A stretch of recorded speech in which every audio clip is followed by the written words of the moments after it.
presenting by Deep Music। नमस्कार दोस्तों, नए नए छत्तीसगढ़ी गाने सुनने और देखने के लिए हमारे दीप म्यूजिक चैनल को अभी सब्सक्राइब करें और बेल आइकॉन के बटन को क्लिक करें।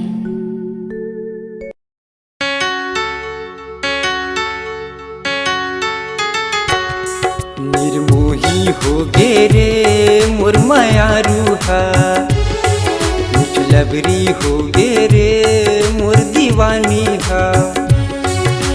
बन बन मैं हाँ भटकाओ रानी, कब आवे मोर पास माँ। बैठे अगोरत देखो रे रानी, लगाए तोरे आसला का बैरी हो गे रे मोर मायारूहा। निर्मोही हो गे रे मोर दीवानी हा।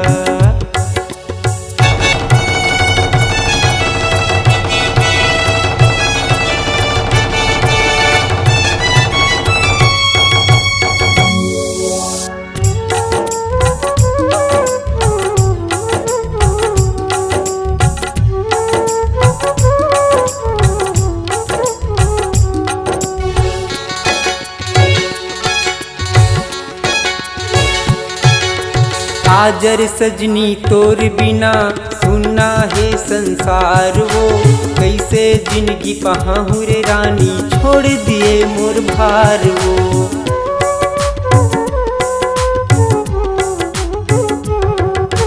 आजर सजनी तोर बिना सुना है संसार वो।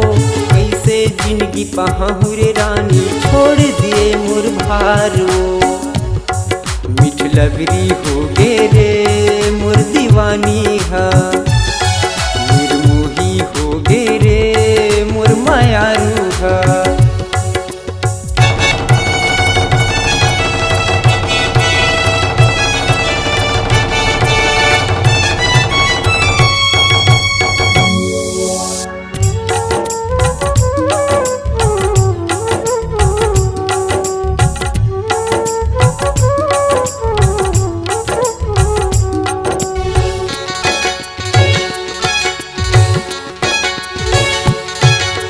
नैना तर से तोर बिना वो आ जाना मोर पास माँ।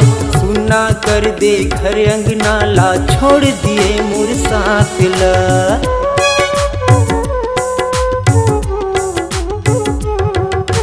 नैना तर से तोर बिना वो आ जाना मोर पास माँ।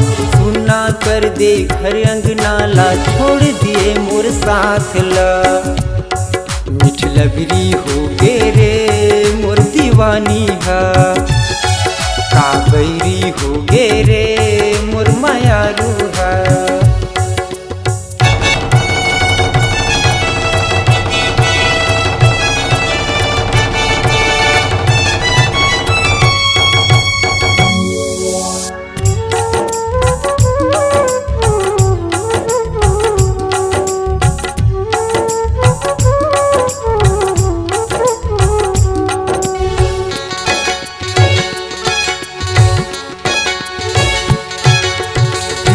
के मोला सपना रानी, तोड़ दिए मोर आस वो। भैया हो गए तोर माया माँ, कब आवे मोर पास वो।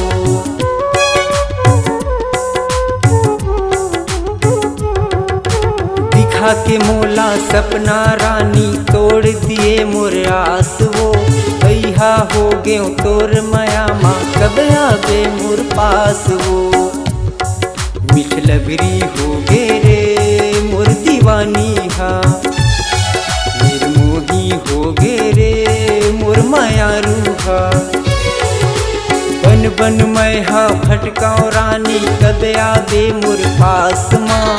बैठे अगोरत देखो रे रानी, लगाए तोरे आसला। मिठ लबरी हो गे रे मोर दीवानी हा। निर्मोही हो गे रे मोर मायारू हा। मिठ लबरी हो गे रे मोर दीवानी हा। निर्मोही हो गे रे मोर मायारू हा। काबैरी हो गे रे मोर दीवानी हा। मिठ लबरी हो गे रे मोर दीवानी है।